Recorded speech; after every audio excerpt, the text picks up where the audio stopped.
Right, welcome everybody, and on behalf of the Islamic Art Circle and also the Indian Art Circle, now both SIRS organisations, we'd just like to thank the Royal Asiatic Society for inviting us to join in the co-hosting of Seth Priestman's book launch of Ceramic Exchange in the Indian Ocean Economy.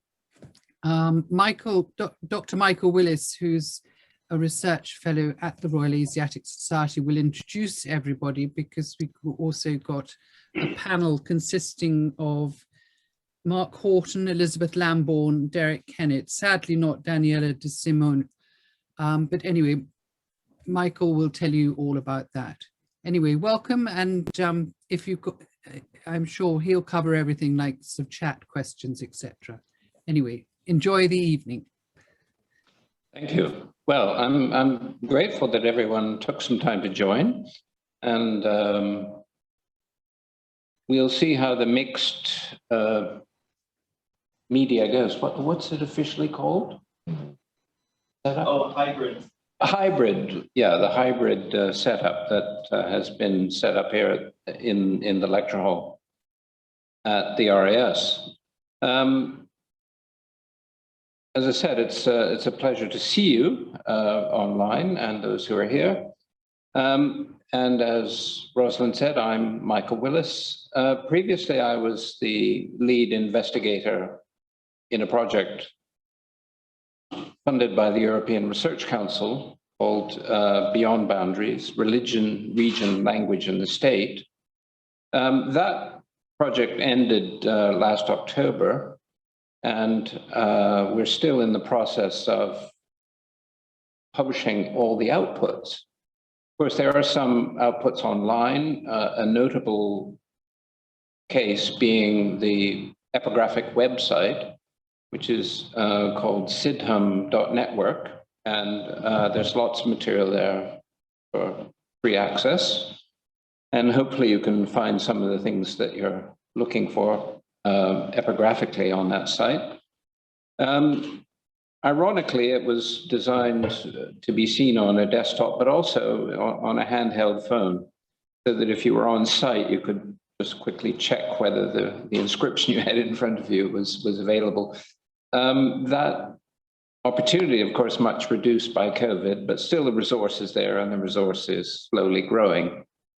In addition to those online resources like that, we've also had a number of publications. The series, open access series, is with De Gruyter and in Berlin, and you can go to their website and see the various books there.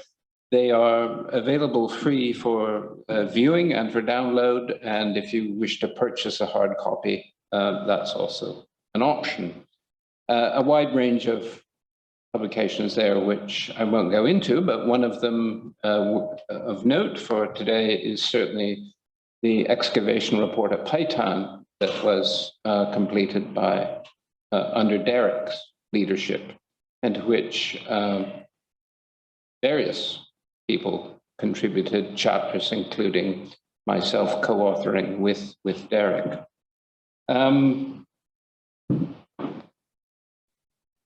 In addition to the De Gruyter series, the British Museum has published, and I've got one here, I don't know if that's at all visible. There's a British Museum series related to items that are closely allied or definitely referring to the collections. And most recently in that is this volume on Bodh Gaya, which gives an in-depth analysis mainly of the collections that are in the British Museum and the British Library. And that will eventually be accessible online, but presently is available as a printed book. And of course, in the same series is the book that we're just here to discuss tonight, this excellent study of ceramic exchange and the Indian Ocean economy. And this work has two parts. One is the printed volume, and then the other part, which is massive, is available only digitally. And of course, both in due course will be available open access for you to see and use. So the project is very much geared towards open access, and 99% of the publications have all been funded in such a way that they are indeed accessible to anyone who wants to look at them. The project as a whole, I should say, was meant to look at, as the title of the project indicates, beyond boundaries. And a feature of Indian studies has been a deep-seated regionalism, pushed forward, of course, by strongly entrenched regional languages in India, Marathi, Hindi, Bengali, Gujarati, and so forth, which, of course, go back many centuries. And then, of course, the historiography is formed around those regions. So there's very strong and quite good research in a number of areas, but it tends to be regional without much crossover, even though all the authors tend to write in English. But they don't often refer to each other's work in the early historic and early medieval periods. And the problem is exacerbated when you step beyond India and cross the Indian Ocean to places that, as we know from Seth's work and those of other people, were historically linked, and there was a great deal of exchange of ideas and commodities over the centuries. But the regional bias is very deep-rooted, and it's quite a challenge to break out of that and see the points where there are connections and influences and significant levels of exchange. And of course, in some areas there aren't.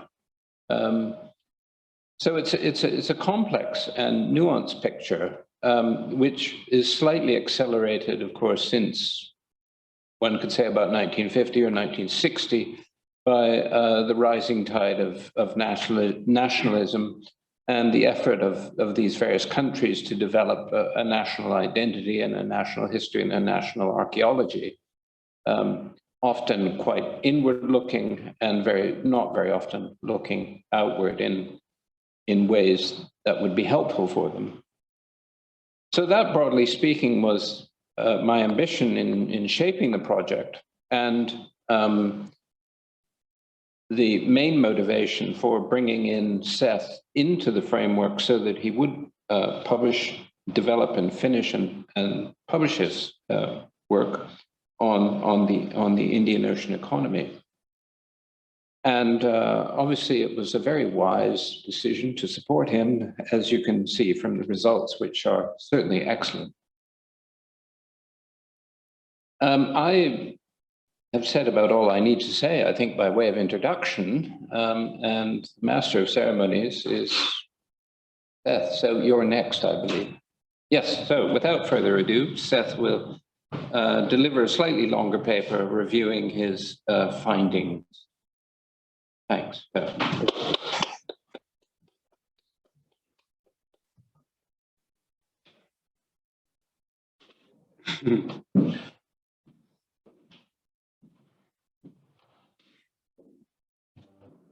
Great, thank you, Michael, for introducing this talk, and thank you everybody for coming along this evening. Really happy to have you here. So yeah, today I want to launch this new publication, Ceramic Exchange in the Indian Ocean Economy. And yeah, I'm just so excited, I suppose, this is my first book that I've managed to kind of bring to fruition. And I don't know, I suppose when I sort of look back on it, it's just, there's so much work that's gone into this, many years. In a way, I've been working now for 2 decades in archaeology. and on many different projects, but in one way or another, I can see how all of them kind of feed into to this one piece of work that I've reached now. So the book itself is, the bulk of the text is what I presented in my PhD some years ago now, back in 2013. And that PhD was, it was a collaborative doctoral award supported by the Arts and Humanities Research Council, and it was co-hosted by the British Museum and the University of Southampton. And so all the people who helped me with that PhD were massively kind of instrumental in guiding me and helping me.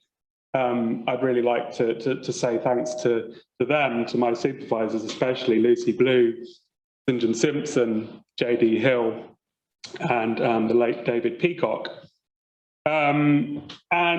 But then, so the bulk of the work was written back then, but I was really glad to have this opportunity to then come back to that text and do a lot more work on it in the last few years within the scope of the European Research Council funded Beyond Boundaries project that Michael just introduced now. And I worked for several years on a kind of major overhaul of the text. And we were fortunate to work on that in these amazing surroundings in the Asia department in the old Sanskrit library, which was an amazing place to sit and go back to the material. How do I move the slides? Not happening. No. Oh yeah, there we go. Yeah.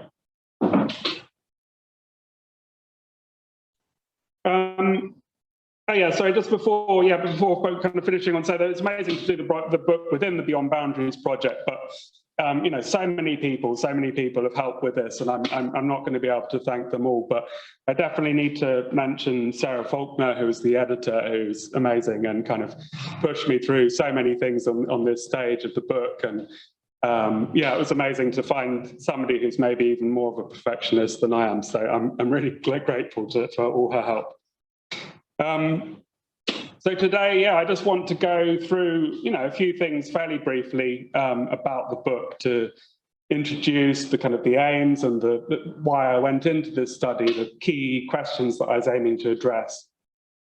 I'll cover some of the findings from the study. I mean, I have presented this material in other conferences and other fora, so, you know, I won't dwell on that hugely, and the book is there for people to read.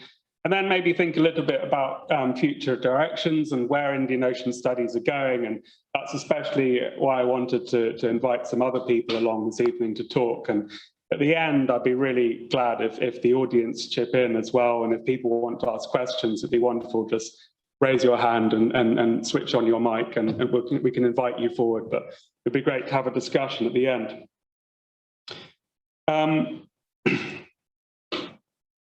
So the book itself, as Michael said, it's in these two volumes. The main volume is the text, which is the printed volume itself. And then the second part is this huge kind of manual of pottery classification, which is really for pottery reference and identification purposes.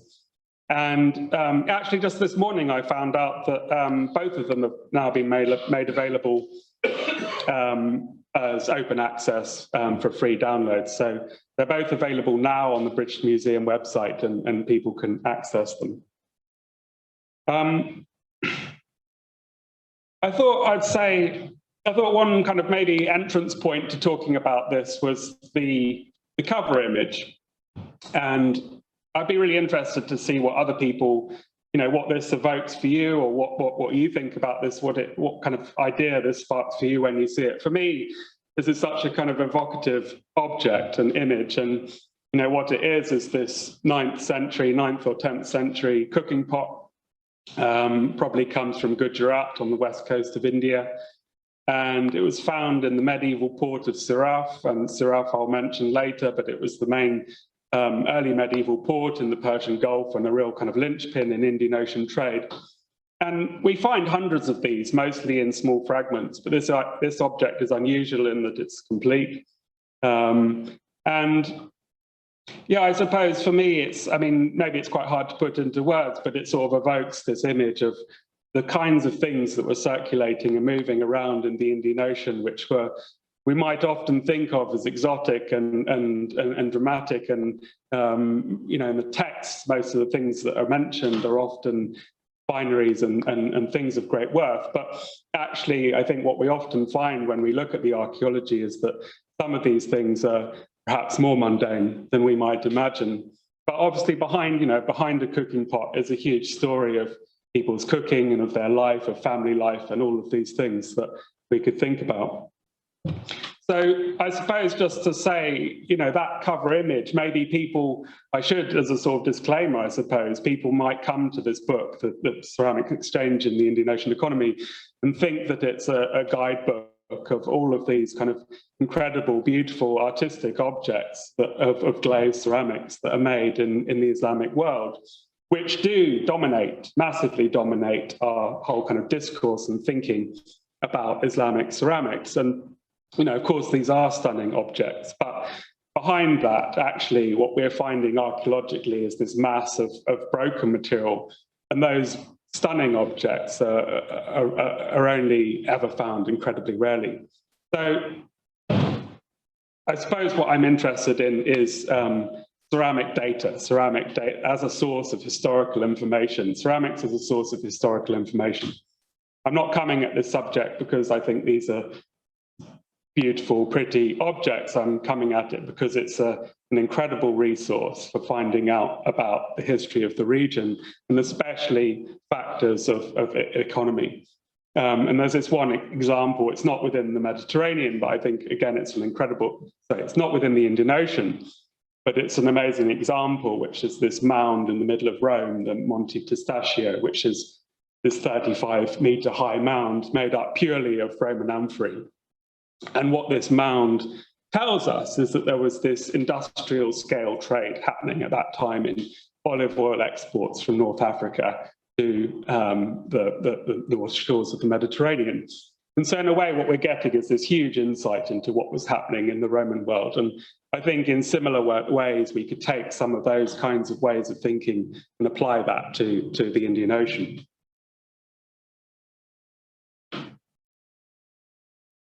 So if we just park that material for 1 second, I suppose the other very important thing to say in all of this is that what I wanted to look at, the reason I wanted to look at this was to understand, you know, long-term changes in the patterns of Indian Ocean trade, whether trade is going through a kind of upward trajectory of growth or going into periods of recession. And how do we understand that? It's very hard to access this kind of thing from the historical records that are available in the late antique and early Islamic periods. And there are historical sources. There are historical sources that are talking about the routes of exchange, the places that we're in contact with one another. And from that, we can make these reconstructions, like is on this screen with all these arrows showing kind of routes of communication. But what's much more hard to access is behind all of that, what was the regularity of that exchange? What was the volume of that exchange, and how far were things spreading? And these things are much more hard to measure. And so, from what is essentially a kind of anecdotal historical resource from this period, we have all of these ideas about periods of growth, periods of decline, which are very well rehearsed in the sort of secondary historical literature and become enshrined in our thinking. So the Abbasid period is obviously this period which is seen as this massive flourishing and growth, and perhaps for good reason. I'm not questioning that at all. But what I would like to do is to take that idea and see if it can be tested and measured on the basis of measurable archaeological data. And if we think about the kinds of things that are described at that time, the kinds of records that we have, most are narrative accounts. But within some of those narrative accounts, you occasionally get these kind of lists of key commodities that were traded within the Indian Ocean. This is one example. There are many from Commodities, and it's talking about what was exported from southern Iran in the 10th century. And it's quite interesting when you look through that list, there are the key things that we really want to understand about Indian Ocean trade are foodstuffs, spices, textiles. And when you look at that, think about that archaeologically, all of that stuff is missing, essentially. The only thing that might be available on that list, if we look through, is that you might have some fish bones and you might have some traces of balances and metal weights and glass. But most of it's gone. And this is the nature of medieval history in this period. And it's actually only when we come right late on, even as late as the late 19th century, I think, is the first time that you get these kind of really detailed tabulated records recorded by the British India Office that were recording the value of imported goods coming into the Persian Gulf and which ports they were going to. So I don't think we can hope to have that kind of quality of information from an earlier time. Maybe Elizabeth Lambourne will have something to say about that later, but that's what I'm thinking. So, what are we left with, essentially? And again, in a way, the reason I'm looking at ceramics is almost a kind of accident, I suppose. The reason that ceramics are such an important thing to focus on and to study, again, isn't because they're beautiful and glazed and coloured and decorated. It's because these are things that were almost universally used. Everybody was using them wherever they lived. If they were living in a small village or a large port town, they're all using ceramics. The pottery itself, because of how it's made, it's brittle and fragile and breaks. I mean, these are very well-rehearsed arguments that you'll be familiar with, but I make no apology for repeating them because they're critical to think about ceramics. So they're broken. The other thing is that once they're broken, they don't biodegrade and rot away. Most of the other textiles and all the things we could think about are gone. And once they're broken, there's very little you can do with them. They can't be recycled. And I suppose the final thing to say about pottery, one kind of particular quality of pottery, is that because it is, it's made by human hands and there are so many different finishes and clays and materials that you can make it from, the actual visual recognition of it is very straightforward. And we can quite accurately say, okay, this pottery comes from East Africa or China and so on. Certain other materials don't lend themselves to study in the same way. So I just say, I won't, as I said before, I'm not going to say too much about the study itself. I'll go just through a little bit of that, but there is this kind of rich data source that's in these two publications, and if people want to go through that, that's there. What I wanted to do, as I said before, I wanted to look at this sort of long-term changes in the evolution of trade and economy in the Indian Ocean and see if ceramics could somehow be used to measure that and track that through time. And the way that we do that is through ceramic quantification, through counting and measuring pottery, which again is this very kind of basic technique and doesn't require a huge technology. You dig an archaeological site and you can see layer by layer what kinds of pottery are occurring and count that, and then through time see change. And this approach of ceramic quantification, which is in a way, maybe one of our only handles on the way to measure early medieval trade, isn't something that's been universally applied. It's something that's really kind of caught on, I suppose, as a methodology relatively recently. There are a few early outliers. There's a study by Mark Horton in East Africa that was done back in the 80s. And there are a few people who have kind of pioneered this and done work that lays the foundation. But when I started this 20 years ago, Derek was the person who taught me many of these things, and he was interested in this approach. And at that time, he could only compare two sites. What I wanted to do was bring in a whole range of other, whatever information was available now. But I'd say, as we stand now, lots of people are doing it. So within the next 5, 10, 15 years, we're going to have an explosion of new information.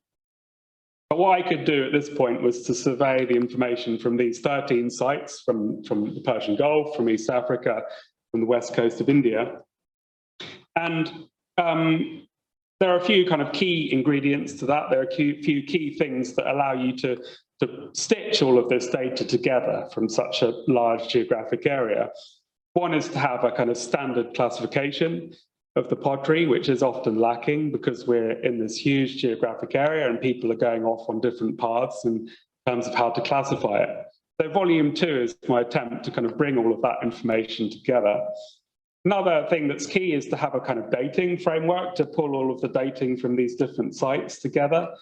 I mean, this is a sort of technical point, so I won't dwell on that, but it is interesting that we have this ceramic dating that we can then apply to all of the different sites and harmonize the individual dating that's been provided by the excavators. And then I suppose another key ingredient is to think about mechanisms of ceramic distribution, models, I suppose, that we could apply to this. And I've been thinking about this in terms of the port site Siraf as maybe a kind of a good example of this. So Siraf is, as I said, it's this key early Islamic port in the Persian Gulf. They were mass producing pottery on a very large scale and exporting it on a very large scale. And what they're exporting is this unglazed pottery, general kind of household objects, bowls and jars. And you find huge quantities of this in East Africa. So Siraf is it's producing for export and it's producing for the inhabitants of the city. And so within the context of Siraf, this is the local pottery assemblage. And then if you kind of scale that up, you can think about what's circulating within the Persian Gulf at a kind of regional scale. And then on the larger scale, you have this sort of intercontinental long-distance ceramic exchange. And so we have these kind of 3 levels, which I've defined with local, regional, and exotic, which reassuringly, actually, I'm looking increasingly to Mediterranean research, and lots of people are applying the same kind of framework, conceptual framework. And so, you know, this is a distillation of all the information. It's quite funny just to sort of put it up here. I mean, it's a dense table of information, but just to put it up there on the screen, because it's very hard to convey to you the just years and years of kind of work that go behind that to get to that stage. Within that, there are, I think, 4.5 million pieces of pottery that have managed to sort of synthesize and put together. And, you know, there are problems within it, of course, but what emerges, because it is this large data set and it's never been looked at before, it is quite fascinating to see what's actually there. And of course, it's dense and it's a load of numbers, but within those numbers are some really key messages and stories. And I suppose one thing that really stood out for me straight away is to see, you know, if we take Kush, for example, on this top row here, I was always expecting this kind of long distance Indian Ocean trade, which we build so many ideas about around. I was expecting it to go through these major cycles of growth and fluctuation and decline. And it does, you know, these numbers do go up and down, you know, 0.6 up to 1.6 is a big increase. It's more than a doubling, but it's staying within a low range. You know, Kush, this long distance trade, only accounts for a small proportion of the ceramics that we find at the site. Siraf, as a key kind of port site, has a higher quantity of long distance. It has a much higher range than, much higher numbers than Kush. But again, it's not fluctuating wildly through that period.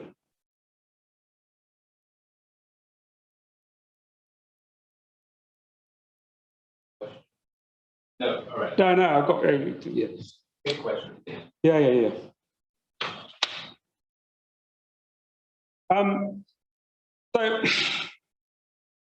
So then if we think about, I said that we have these kind of 3 scales of exchange that I was talking about, this long distance, regional and Persian Gulf, and local. And if we look at that data set within the Persian Gulf, one of the problems I faced is that it was quite hard to apply the same framework to all of the areas of the Indian Ocean. And I could explain all of that, but I'm not going to go into that. But if we distill that for the Persian Gulf and look at what's going on there and introduce this other factor of regional scale exchange, I think it's really interesting to see the interaction that's going on there.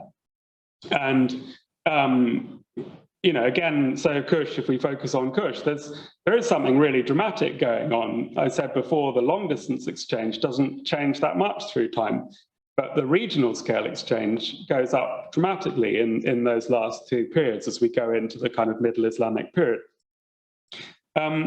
We could also compare what's going on these two sites on the opposite shores of the Gulf, Bilad al-Qadim and Siraf, which again make quite an interesting comparator because they're both occupied in the same period during the Abbasid period, essentially. And you know, if you look at what's going on at Bilad al-Qadim was the regional kind of administrative center of Bahrain in that period. You'd imagine that it was well engaged in Indian Ocean trade. But the imports, the exotic imports at that site are almost absent. So from that evidence, you might think that Bilad al-Qadim is kind of locked out of Indian Ocean trade, isn't engaged whatsoever. But if you come down to the scale of a kind of regional exchange, you see that actually Bilad al-Qadim is highly engaged at a kind of local and regional level. And yeah, I'm sorry, I'm kind of whistling through this. I mean, to go into, I could explain this in more detail, but I think this is enough. So the final kind of little bit of analysis that I just want to put up here is, again, sort of trying to unpack what's going on in terms of ceramic trade in the Persian Gulf through this quite long period from late antiquity up to the Middle Islamic period. And if you think about those two categories that I've just described, the long distance ceramic trade and the regional trade, what were these objects that were traveling around? And if we look at the long distance component, which is at the top, actually, surprisingly, you know, a very high proportion of that is cooking pots and kitchenwares and relatively, I suppose you'd say, mundane objects. Tablewares do increase a little bit through time. Regional exchanges, it shows a very different pattern. Regional exchange changes a lot through this period, and we see tablewares, an explosion of tablewares during the Abbasid period. So the nature of ceramic trade probably changed fundamentally at this time. And so I suppose the things that, you know, there are a few things that I drew from this, which is that yeah, I was expecting ceramic trade to, I was expecting long distance ceramic trade to feature much more prominently within the data set. I was expecting much more change through this period. I was surprised by the amount of kind of consistency through time. And I think one of the things that really comes to the fore is looking at local and regional exchange networks. And maybe this isn't kind of massively surprising, but I wasn't aware of this until I did this huge study. Is that if you actually think about it, the things that are really the drivers of Indian Ocean trade, we're often maybe seduced into reading these kind of early Arab accounts that are talking about the kind of grandeur and the splendor of these things and people's daring voyages from Siraf all the way to China and back again. And these are the things that feature prominently in the historical literature. But actually, if you bring it down, I think what's really underlying all of this is all of the countless voyages of fishermen and people making small and medium distance voyages that are really the kind of underbelly of Indian Ocean trade, and is what's actually really driving it from the bottom up. And actually, these things are going to be far more challenging to investigate archaeologically. It's easy to spot exotic ceramics, but to focus on this local exchange networks is much more challenging, but perhaps also more telling in terms of our kind of economic reconstruction of Indian Ocean trade. So those are the key things I kind of drew out of this. And I'm really, really happy to that 3 people have agreed to join Derek Kennett, who is a person I've worked with for many years and really taught me many things in this field, and Mark Horton and Elizabeth Lambourne, who are all great kind of thinkers in this subject. And I'm really happy that they've all kind of agreed to come and talk here and give their thoughts, because I suppose one thing I'm interested in thinking about is, you know, where do Indian Ocean trade studies go from here? What's next? What can we do more with this information? And what's kind of perhaps lacking to some extent within this field of research. People have been identifying for years the qualities of the things that are in favor of Indian Ocean research, which is often the ability for different area studies to communicate with each other, people working in East Africa, South Asia, and the Middle East to have this kind of discourse that connects together. And the potential for multidisciplinary research is also very obvious. And people have been pointing these things out for a long time at conferences.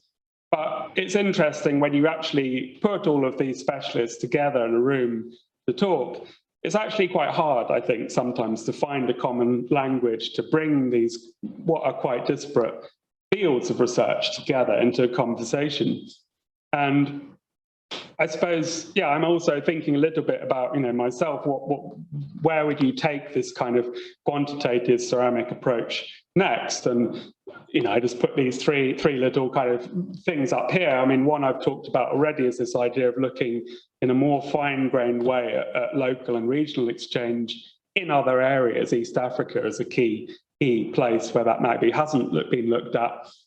I suppose there's also a need just to do a lot more of what I've already done. This methodology could be applied anywhere in the world, and I think would work and would reveal very interesting results. But there's a huge need to do more of it. And if you think about where one might dig, I mean, if sometimes these sort of conversations come up of, where would be the ideal place for an excavation? And I often imagine if you could put a test trench into the middle of Baghdad, the amount of information that could come from that would be extraordinary. If you could have all of the archaeobotany and all of the ceramic quantification, one of these places that's never been excavated before.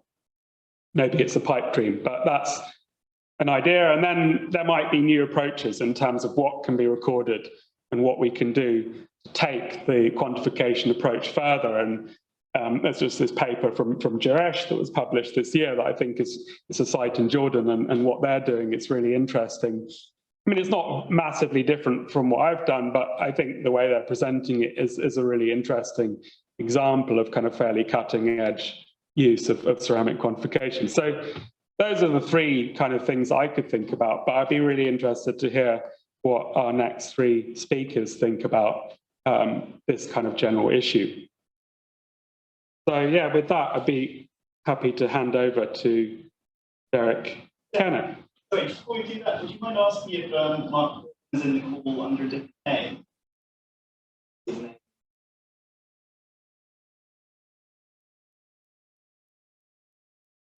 I think, yeah, if Derek's going to speak next, so then I can maybe look into it while Derek's speaking. Should I stay here? No, I think it's right. Derek should be.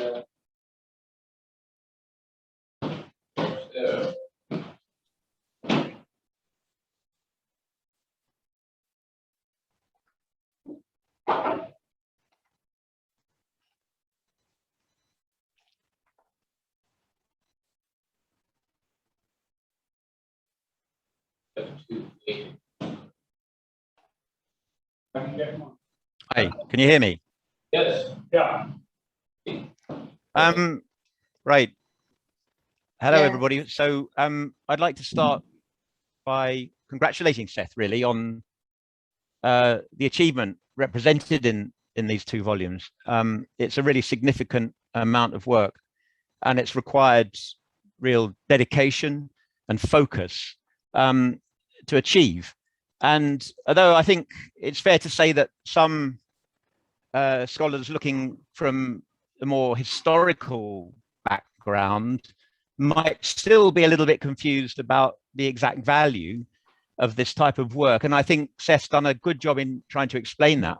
I think this book is a first step on a long journey that we need to take if we want really to get to a better understanding of Indian Ocean maritime trade and how it developed over, well, from the very earliest periods really through to the advent of the East India companies to the modern period, and how that trade affected the communities living around the shores of the Indian Ocean, from East Africa to China, from India to the Arab world. We really are a long way from a full understanding of those issues. And although there's a lot of really good historical information around, there is a very important point here about the material culture. And Seth mentioned this, but I think it's a point that we really need to emphasize, and that is that on the whole, and certainly compared to later periods and to other areas, the Indian Ocean through the late antique and what we would call in Europe the medieval periods through to the early modern period is not well documented. Maritime trade is not well documented. It's not fully documented. We have very few records, and we certainly don't, as Seth himself says, we're not capable of putting together yet a systemic and sustained record of the way in which trade developed. And that's a big ask for any historical period, but certainly the danger in that not being able to do that in the Indian Ocean is that when we pass 1600, when we pass the arrival of the East India Company, well, to some degree the Portuguese a century earlier, but certainly by 1600, we do start to get a much more sustained historical record from the East India Company, from the Dutch East India Company. And the danger there is that the presence of that historical record tends to suggest, and did for a long time suggest to scholars, that Indian Ocean trade largely emerged from European activity. And that's clearly, I mean, that's an idea that's been long debunked, but it's a good example of how material culture is important in giving us a more balanced record of not only who was doing the trade, but the social level at which they operated. So the big operators, the wealthy and so forth, obviously tend to leave better records behind them. But it's the small scale operators, sometimes known as the peddlers or whatever terminology you want to use, who are so difficult to trace in the historic, or impossible to trace in the historical record. So the material culture, the archaeology of Indian Ocean trade is absolutely fundamental if we want to build a more balanced view. And that there are various aspects of that, but there are only two areas in which that record is really what I would call sustained. And that is in the ceramics, simply because, as Seth has explained, they're such a ubiquitous material, cheap and survivable. So that's one area. And the other area is archaeological sites themselves, and an understanding and a comparative understanding of the way in which those sites developed is the other way in which we can make real progress. An excellent example of that is Shanga in East Africa that Mark, who's coming to speak soon, I think might mention.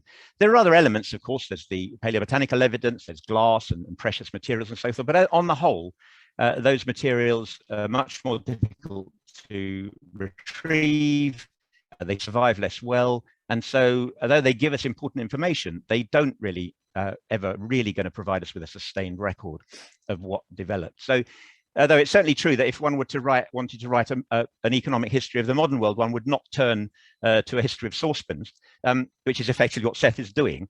It's a rather nerdy approach, one might argue, but it's absolutely fundamental, I think, if this the approach that Seth is taking, if we want to get to that level of understanding. And it is there. And I think Seth has demonstrated very clearly in his work that information is there, but it requires to be extracted. And Seth, I think, has begun to show us a methodology that we need to use and begun to explain to us exactly how we need to go about extracting that information and what sort of things it might tell us. And there's much more. And it brings us on to the idea of quantification, which is a bugbear of mine, I think, and I think it's important. It's very, again, it's rather perhaps nerdy, but it's the nerds that do so much, I think, in starting trends off, which can be really important. If we want to, it's all very well to know that there was contact between China and East Africa and the Islamic world and India. But if we want to get a stage further than that, if we really want to understand the way in which that trade affected the lives of people living, or communities living around the Indian Ocean, we need to know whether that trade was growing and how it was growing, or whether it was declining, whether it came to a particular area and expanded, or whether it moved in a different direction. We need to know the periods when it was important, and we need to be able to therefore link it to changes that we might see in the archaeology or the lives of particular communities. So studying the way, for example, in which a community grew and which it changed, and linking that to the fact that there's evidence for an increased engagement with Indian Ocean trade through a particular period of time is exactly the sort of evidence that we need in order to build a narrative and an understanding of that level of engagement.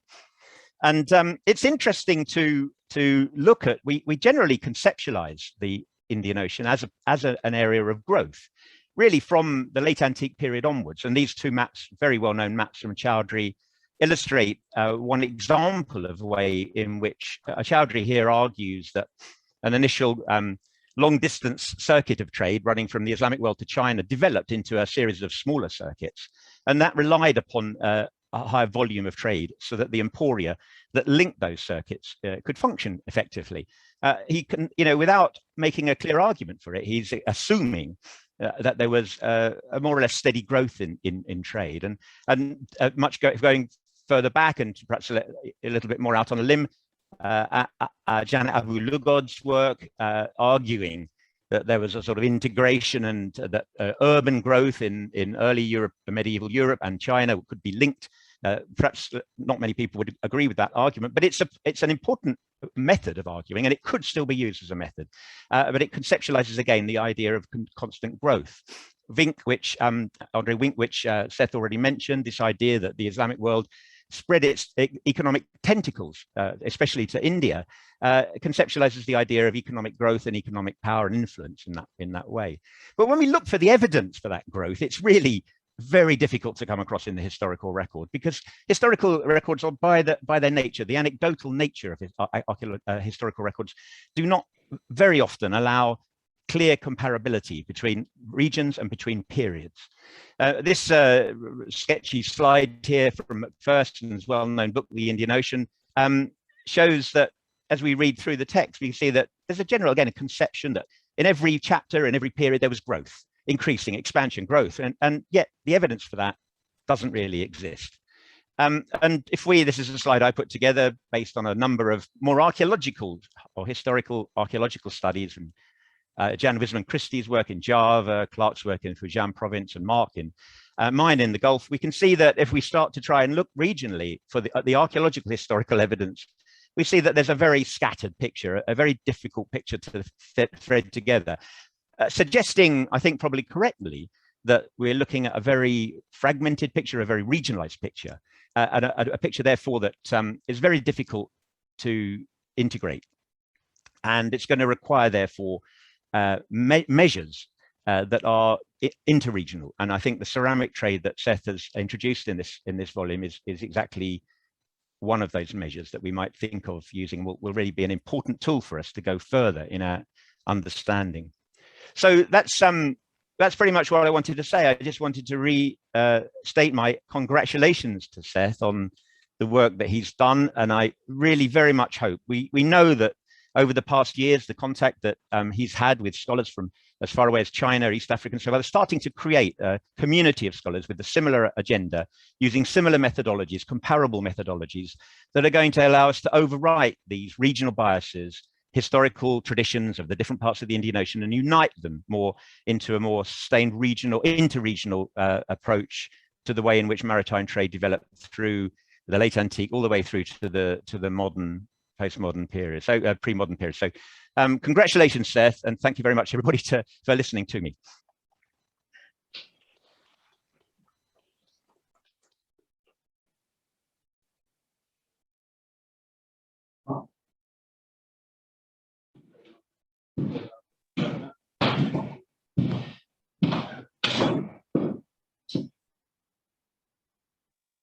Host. Yes, okay. Thank you, Derek, for your comments. Very concise and to the point, as always. Mark Horton be the next speaker, but I don't think he's yet. Yes, I am. Yes, I am. Yes, I'm here. Yes. Good. I can't see you on this funny little row of images I've got, but I recognize your voice.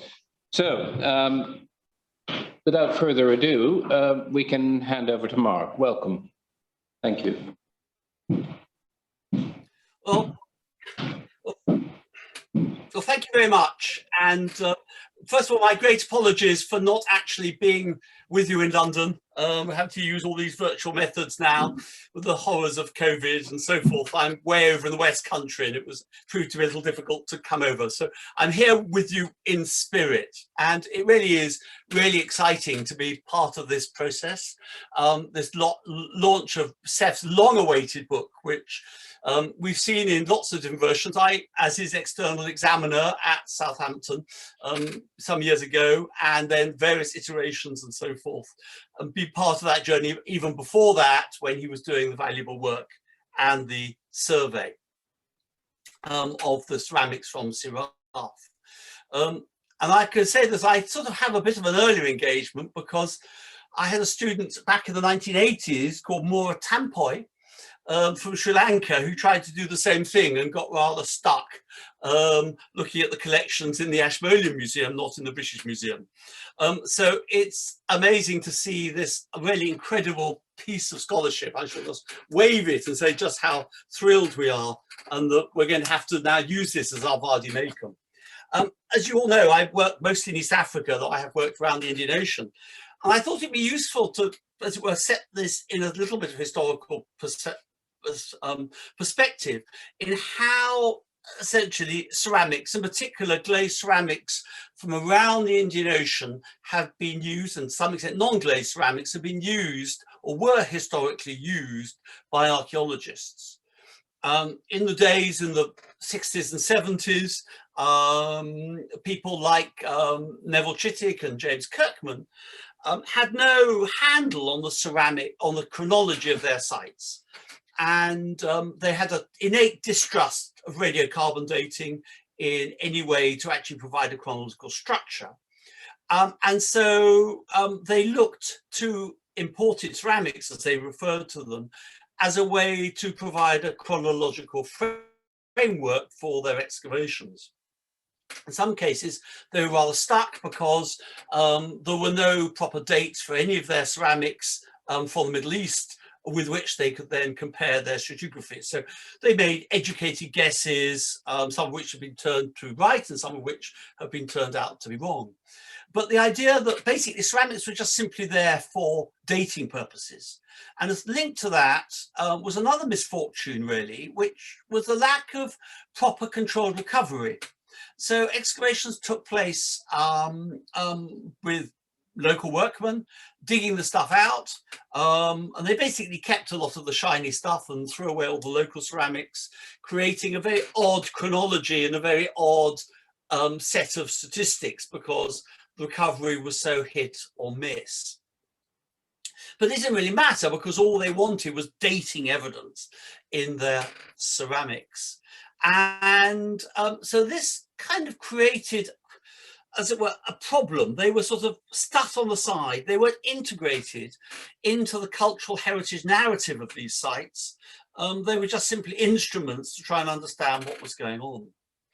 And so I suppose really from our work from Shangri in the 1980s onwards, where we could control our recovery much more, we were able to use ceramics in a more creative way.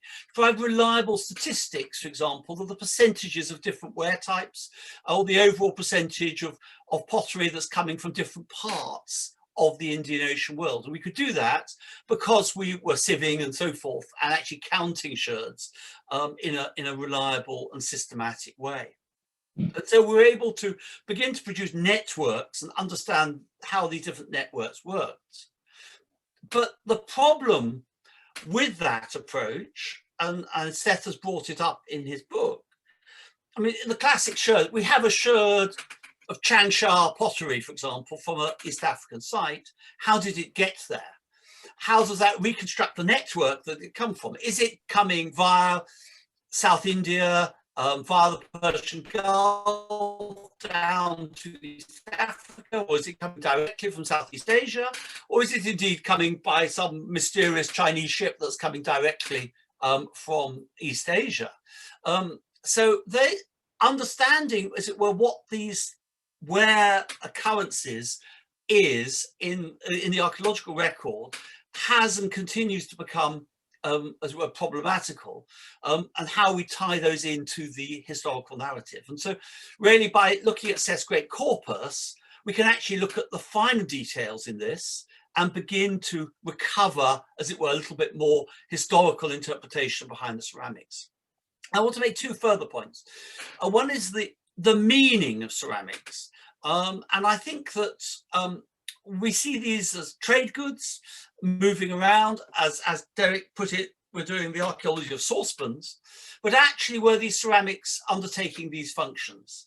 And so understanding that different ware types are being used in different ways. Are they used for storage? Are they used for commodity trade? Are they used for gift exchange?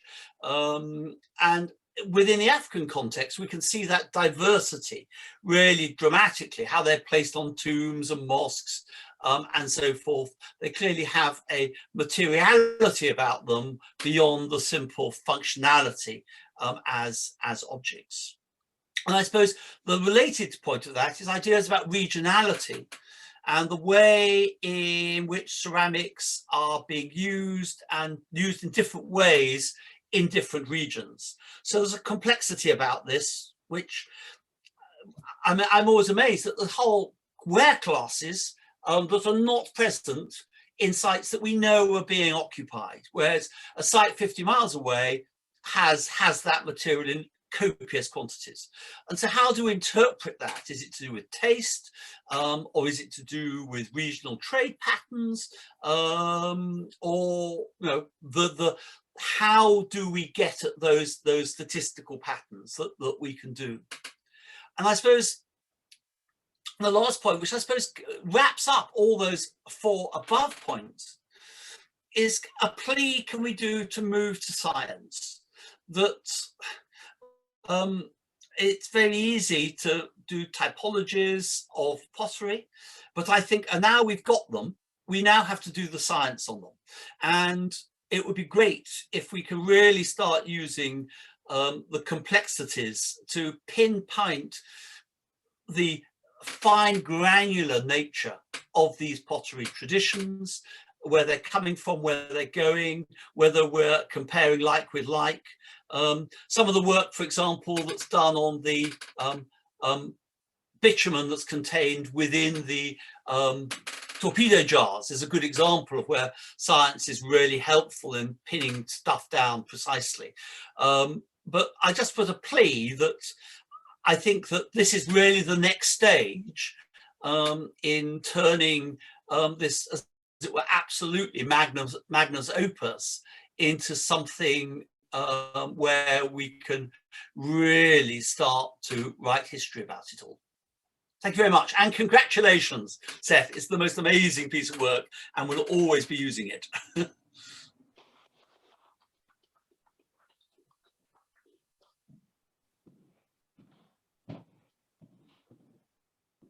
Great. Thank you very much, Mark, for a very concise and à point presentation, as usual, actually. No, very insightful, and it triggers off things in my mind in a different field, but I will save that for later. I think the next speaker is Liz Lambourne, if I'm not incorrect, and I'm very happy to see she's here. So without further ado, I'll pass over to Liz. Thanks. Lovely, thank you. I'm glad everything's working. I'm not going to tempt fate by trying to share screens or do anything too complicated.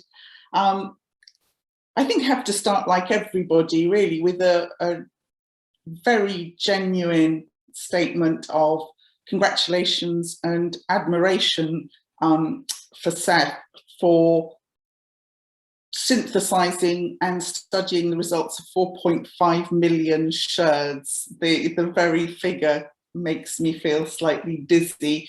And of course, over 20 years. And like all foundational texts, they take time, they take a unique focus and slight obsessiveness to actually work through. And as Mark said, I have absolutely no doubt that these two volumes, particularly now they're open access, are going to be such a rich resource not only for people gathered here today, but also for anybody who can get hold of an internet connection, which is now, you know, substantial parts of the world where university libraries are often not well resourced and well maintained. One example I could think of, for example, was when I was at the University of Mangalore, where the library, when I gave them a copy of my book, it disappeared into a glass cabinet behind the dean's desk, whereas they had fabulous internet connection and high-speed broadband. So in that case, any student can access a free ebook. So I think in that respect as well, Seth's book, supported by Michael Willis and his project, really sets us an example of you know, the importance of open publishing at the moment, given global inequalities and everything else. So genuine admiration and thanks to Seth for producing this. In terms of, so Seth wanted me to talk a bit more. He called me a historian, which it isn't an insult, but I'd say I'm kind of I trained in art history, is the truth, and have a PhD in Islamic archaeology. So I'd say I'm a historian of, a cultural historian really, who tries to work with both material culture and with text. And again, to really agree with Derek's point that for the periods we're looking at, what would be late antiquity and medieval period, if we take some Western parameters, again, there's nothing like material culture really to provide us with rich sources of data and information. Textual sources are extremely patchy and also just extremely varied. I would say that, you know, we still have a lot of data and ideas to extract from them with due study, but material culture really provides us something with a much more universal spread. So, you know, if we think about East Africa, we really are very dependent on material culture for a very long time as a primary source, whereas I'd say, by contrast, for example, many parts of South Asia, particular the Indian coastal areas, we have serious issues with prejudices against medieval archaeology, as opposed to Gupta and earlier, say, Indo-Roman trade is privileged above the medieval period for political reasons that I don't need to go into now. And whereas, for example, we have huge epigraphic corpora that are becoming increasingly well known and that can yield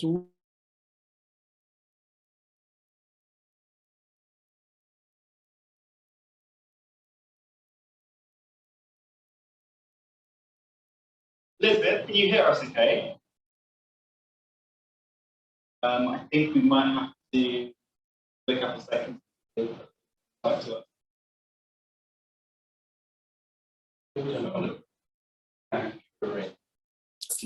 Their decline later.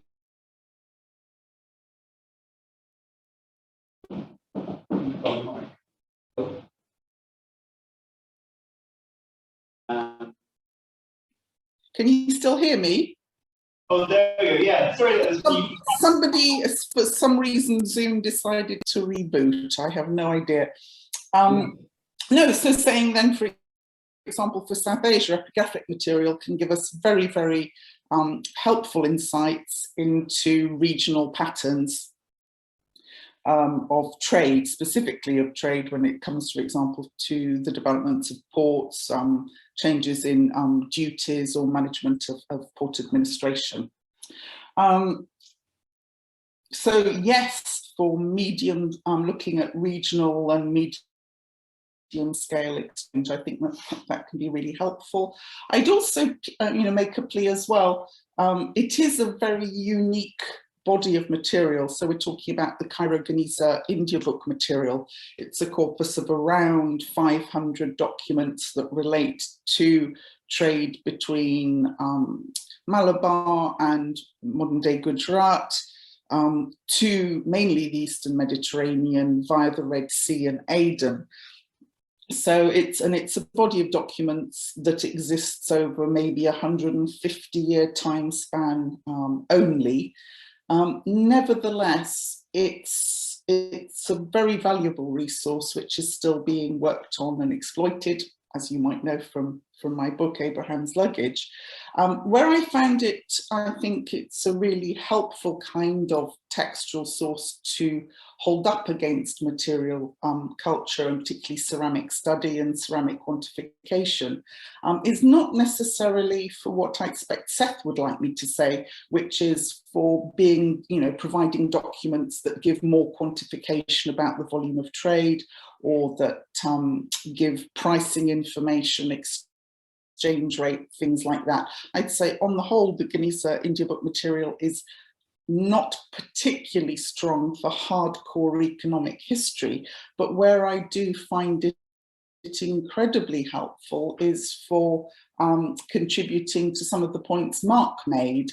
So in terms of understanding the varied functionalities of material objects, yes, ceramics, but in the case of the Geniza India book material, really highlighting the importance of ephemeral containers, tablewares and other things, so basketry, leather,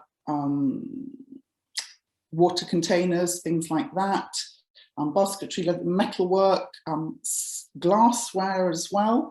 So it gives us a really interesting insight, perhaps richer than most archaeological records, into the range of material cultures that are circulating, material objects that are circulating, and also very strong insights into the value that's put on them. So not always as traded objects, a huge importance of actually gifting between friends,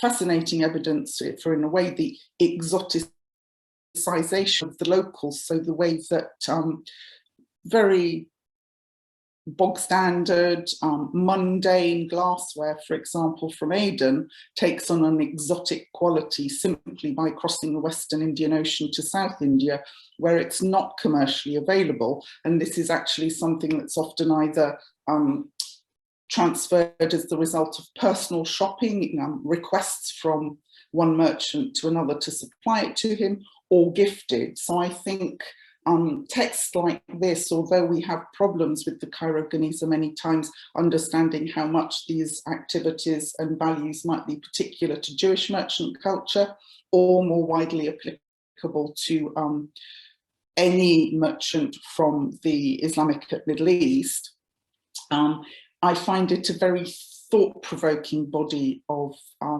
letters and written texts, precisely because of the new models and ideas it suggested. And of course, Nancy Yoma, I think, is listening in here, and her book, Shipped But Not Sold, engages with exactly these same ideas for the early modern period. So what is shipped, but actually not as a commercial product? And so, yes, for regionality, more conversations. Yes, as well, for engaging in different ways with these very rich and varied textual corpora that we can also bring to bear on this material. That's all I need to say, really, I think. Thank you.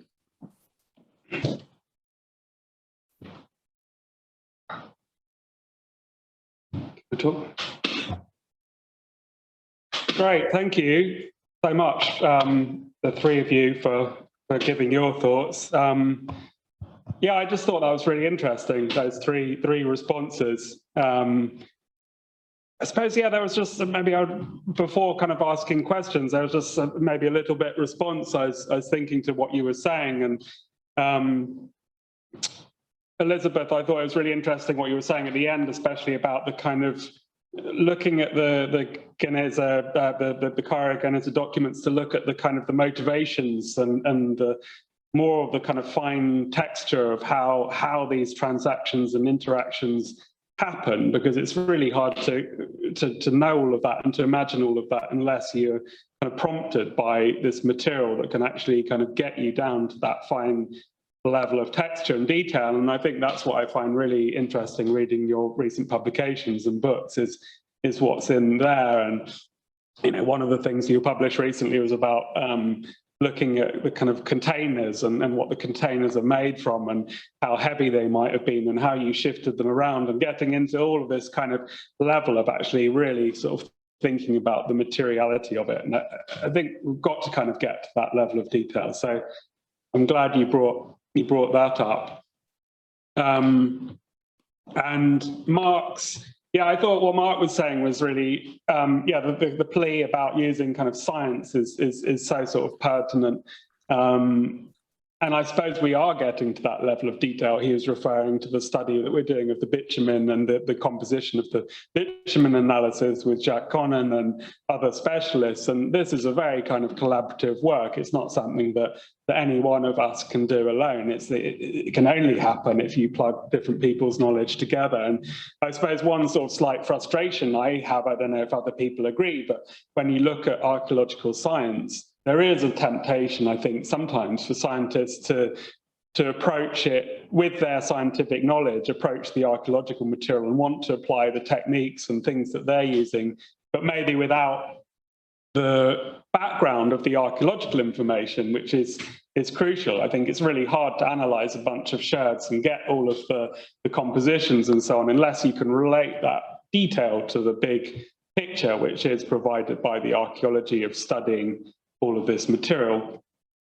And Derek also brought up some stuff that's, we talk a lot, he and I, about these ideas, and so I suppose we're kind of quite thinking in a similar way, I suppose. But one of the things he mentioned was, not just looking at ceramics, but there are all these other kind of indicators that we might consider.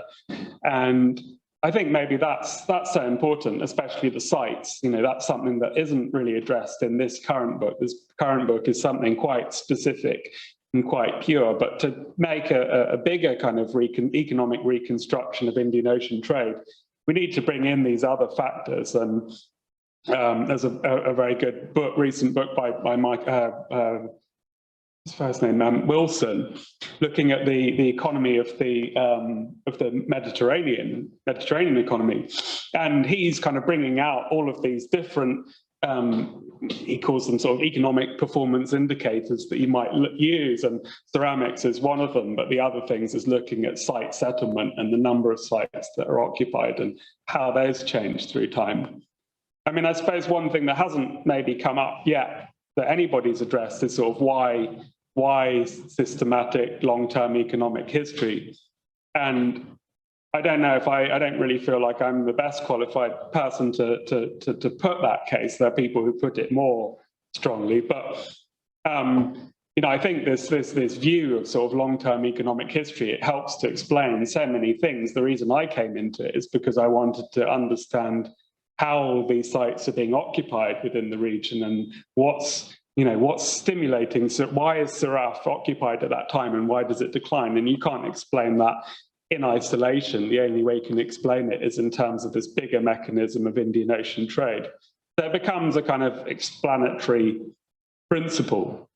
And I think the relationship between Indian Ocean trade and state power is also another thing that is maybe a little bit under-researched and is again absolutely crucial if you think about the building of the royal city of Samarra in the Abbasid Caliphate in Iraq. This huge opulent city that was built within a few decades. How was that city built? Where did the money come from? Was it a kind of agricultural resource base that they're using, or is Indian Ocean trade a key factor in that?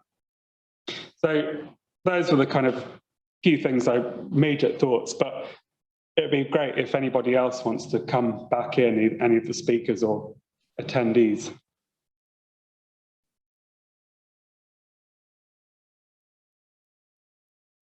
I think in order to come back in, there are different, you can either raise your hand and we can call you back in, or if you prefer to just leave a comment, that's also an option. You can have a look here. But ideally, if you want to speak, that would be great. Stephanie, sir. Yes, I am. Hi. thank you for an interesting talk and congratulations, as everybody has said, on a fantastic book. I actually wanted to ask a slightly different question, which was about the database. And it's slightly selfishly motivated. So I've been using your categories in analysing the imports at Songhay Mnara and on Zanzibar. And I was thinking what would be fantastic is if there was some kind of open access resource where people like me could be adding our data from sites around the Indian Ocean to add up to some kind of even a quantitative and contextual study. And I wondered if you thought about it, or what you think of the idea more generally, I suppose. Yeah, I think it's a thanks a lot, Stephanie, and also for your review of, you reviewed the volume before it went out, and I'm really grateful for that as well. Yeah, this idea of a kind of open access thing is, it's something I've been thinking about for a long time, actually, and quite a lot of people have been discussing, probably for more than a decade now, is, how would you actually make something like that work? And I think it would be a great resource. I mean, in a way, it's quite funny, I've just published this book now, and in a way, you might see that as a sort of endpoint, but already I'm kind of thinking, I want to do, version 2. And in a way, I've sort of slightly fossilized this thing that I put out now. It's sort of slightly fossilized because I knew that it was going to be published. So it's been sort of sitting there, and I've got all these other things that I now want to add to it and update it and add a load more, because, this is it's a very open-ended thing. And I suppose in a way, what I'm attempting to do is a very sort of positivistic thing as well, this idea that you could somehow define all the different kinds of pottery in the Indian Ocean. I think you can, to some extent, just from the fact that you keep going to these sites and seeing the same material. So it's clearly kind of mass-produced enough so that you keep recognizing the same kinds of pottery, and that gives me encouragement. But it is, conceptually, it's a very positivistic idea. Oh, Michael's got something he wants to say about that. Okay.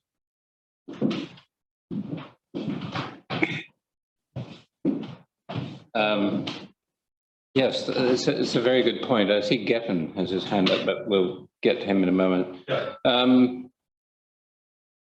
I think it's a very interesting question, and it's one that's shared in a number of subjects. And the scale of the problem starts with the 4.5 million potsherds, but of course that just accelerates when you start looking at other sites and bringing in ever greater amounts of material. So the simple answer to the problem is that one person can't do it. It's impossible. So what you cannot do alone, you must do in collaboration. I've given quite a lot of thought to this in developing the website that I mentioned at the beginning of the proceedings, the Sidham network site. Now it's dealing with inscriptions, which offer, while the numbers are not so great, it offers an analogous problem in that you have inscriptions in a wide range of languages that no one person would ever know. And from a variety of sites and locations in a very complex historiographic framework, which one person would never know. So people tend to work in regions, they tend to know certain sites quite well, or they know particular corpora of epigraphic sources quite well. But one person can't do it all. So what you have, if you look at the Sidham website, you'll see that it's broken into different communities. And the community network is basically arranged so that a community usually actually only means one or two people, but you break the problem of the huge number of inscriptions that are there in the Middle East and India, and even in Southeast Asia, into a number of packages that are handled by particular communities. So if we jump to Cambodia, for example, there's a Khmer community. And the Khmer inscriptions are in an unusual language, so the domain of specialists, although it has the advantage of being quite well studied, it also has the advantage of being a corpus that's only about 1,000 inscriptions. You put that information in and it's visible collectively, but then each individual community is responsible for their own additions. And you overcome the problem of normalization. This has been touched on by a number of people today. There is the problem of normalization. You feel like you have to normalize the descriptive framework or you won't have viable comparisons. But the technologies, algorithmic technology is moving ahead very quickly so that you can have fuzzy searching and you don't have to normalize. It's rather outdated. You don't need to normalize and you will still be able to get the results because the algorithms will sort out the differences.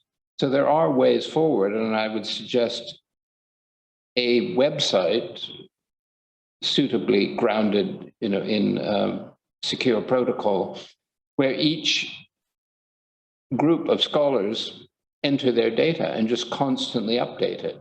And it's visible to everyone. The advantage is you can't interfere with other people's work. You can do your work and you can see what they're doing, and you can benefit from the collaboration, but you can't edit other people's work. So you don't wake up in the morning and find out that Mark Horton suddenly edited all your information, for example.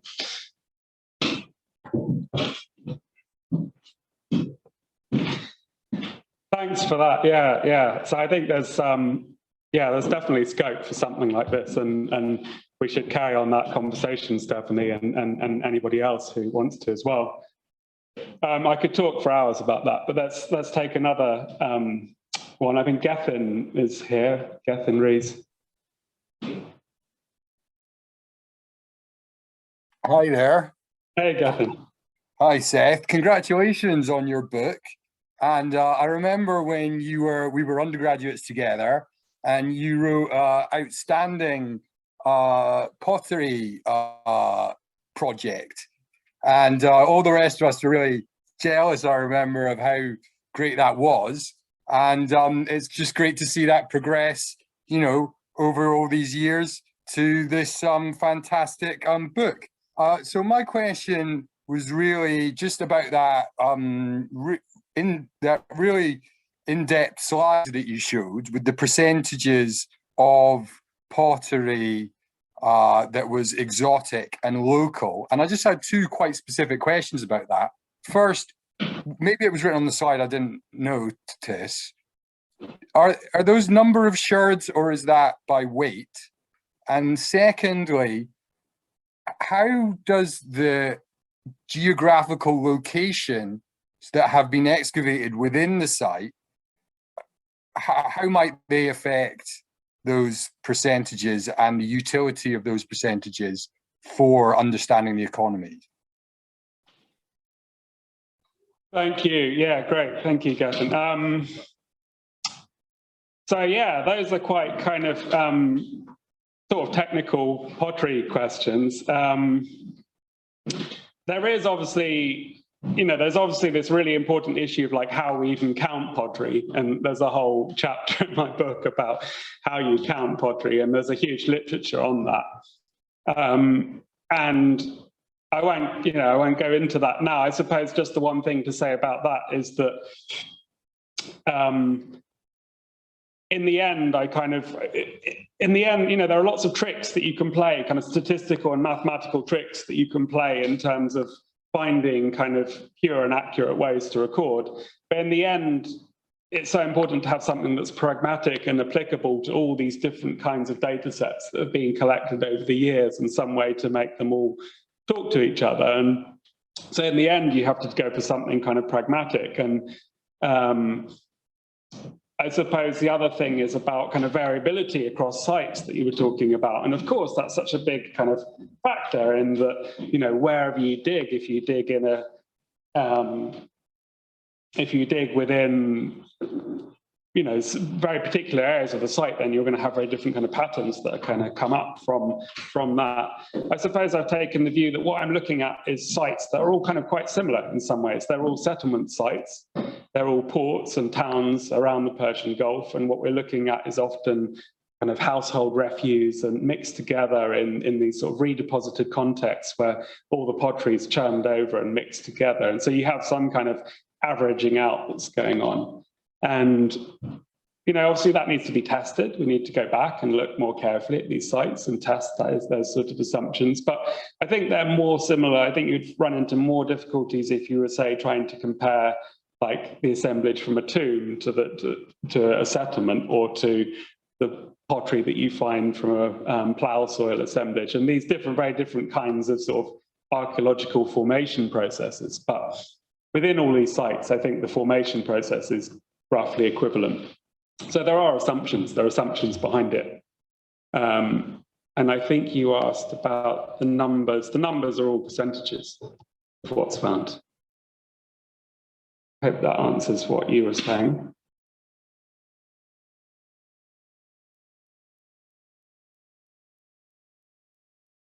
Okay. And yeah, also thanks, Gethin. I really remember that first essay that I wrote years back, and that was sort of what got me going in a way.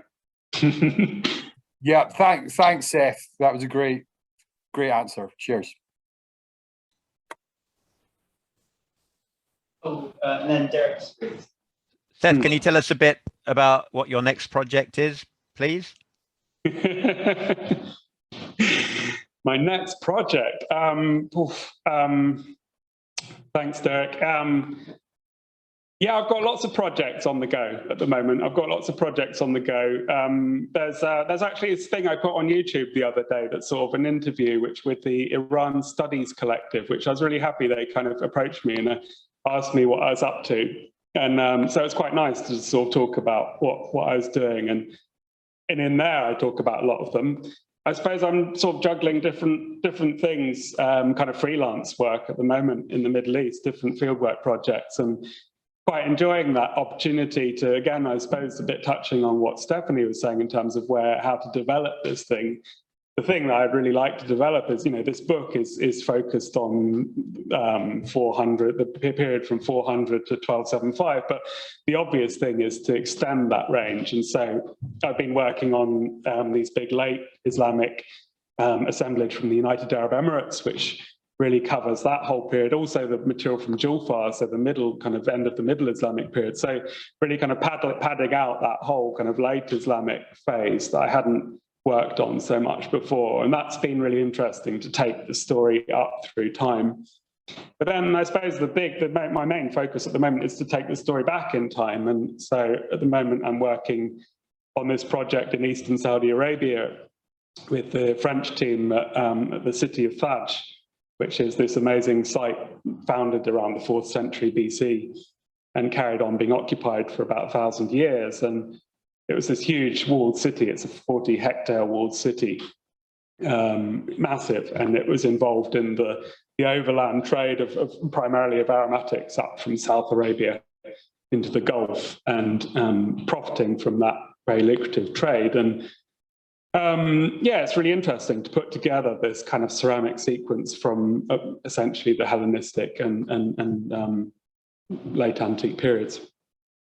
So that's, yeah, one of the things I'm working on. As I touched on at the end of the lecture, I'm also now sort of trying to think about new directions and new ways that we could take this whole methodology and approach.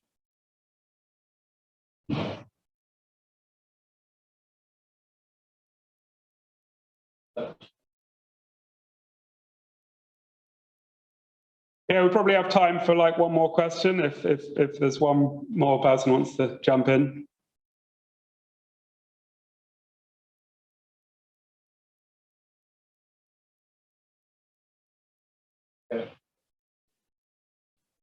Oh yeah, exactly. I think maybe we've come to the end of the questions, which was really, I'm so glad you all chipped in and opened your mics and talked. That was brilliant.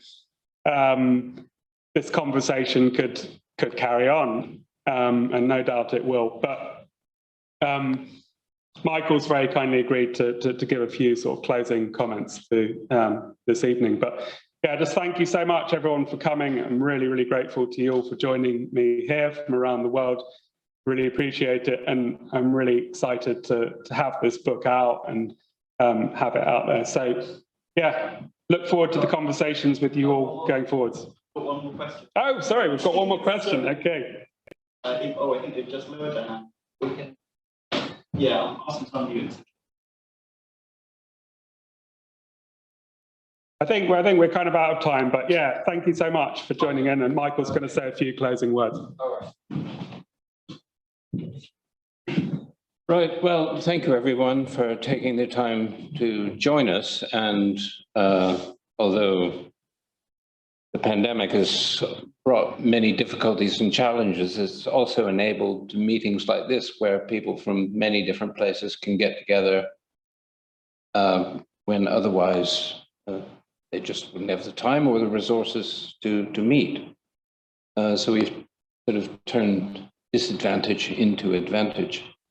I can see a number of areas, and they have been hinted at this evening, where the kind of work that Seth has done can have a very valuable application, but also not just in archaeology, but also in sort of allied historical fields where there's large bodies of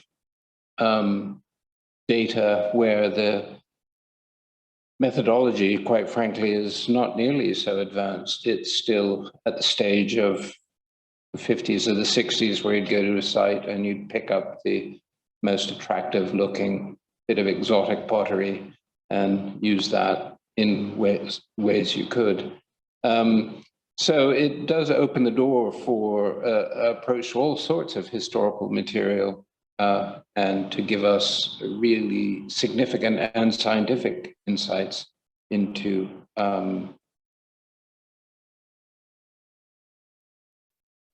heritage of the past. And I think with that, we've come to the end of our time. And I'd just like to thank everyone again for coming along. Thank you.